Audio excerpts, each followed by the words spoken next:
നമുക്ക് ഇന്നൊരു ഈസി ആയിട്ടുള്ള പനീർ കറി തയ്യാറാക്കാം.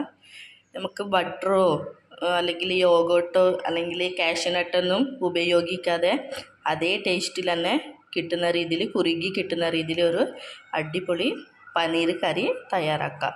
ഞാനിവിടെ ഒരു 2 സവാള എടുത്തിട്ടുണ്ട്, 2 തക്കാളി, പിന്നെ ഇഞ്ചി, വെളുത്തുള്ളി, പച്ചമുളകും, പിന്നെ നമ്മൾ കറുവപ്പട്ട അങ്ങനത്തെ മസാലകൾ എടുത്തിട്ടുണ്ട്. നമുക്ക് കറിയാക്കാൻ തുടങ്ങാം.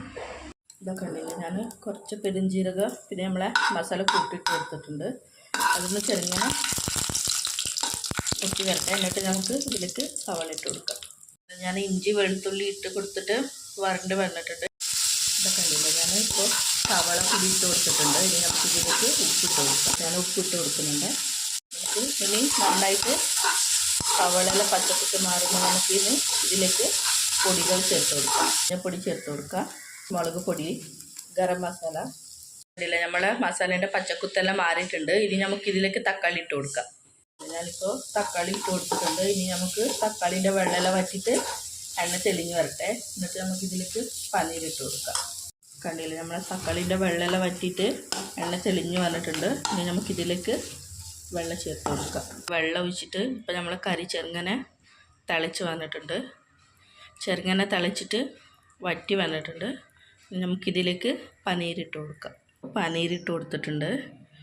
ഇനി ഒരു 5 മിനിറ്റ് ആകുമ്പോൾ നമുക്ക് തുറന്ന് നോക്കാം. ഇതിൽ നമ്മളെ കറിയിലത്തെ വെള്ളമെല്ലാം വറ്റിയിട്ട് എണ്ണയെല്ലാം നല്ല രീതിയിൽ തെളിഞ്ഞ് വരുന്നുണ്ട്. ഞാൻ അതിലേക്ക് കുറച്ച് കറിവേപ്പിലയും കൂടി ഇട്ട് കൊടുത്തിട്ടുണ്ട് കേട്ടോ. കണ്ടില്ലേ, നമ്മൾ അടിപൊളി പനീരും മസാലക്കറി തയ്യാറായിട്ടുണ്ട്.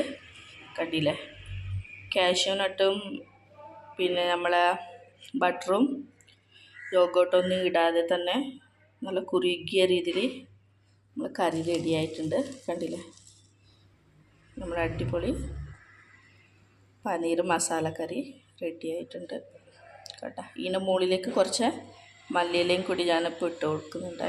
എല്ലാവരും വീട്ടിൽ ഉണ്ടാക്കി നോക്കിയിട്ട് ഇഷ്ടപ്പെട്ടെങ്കിൽ ലൈക്കും ഷെയറും കമൻറ്റും ചെയ്യാം. പിന്നെ ഫീഡ്ബാക്കും അറിയിക്കുക. Okay, thanks.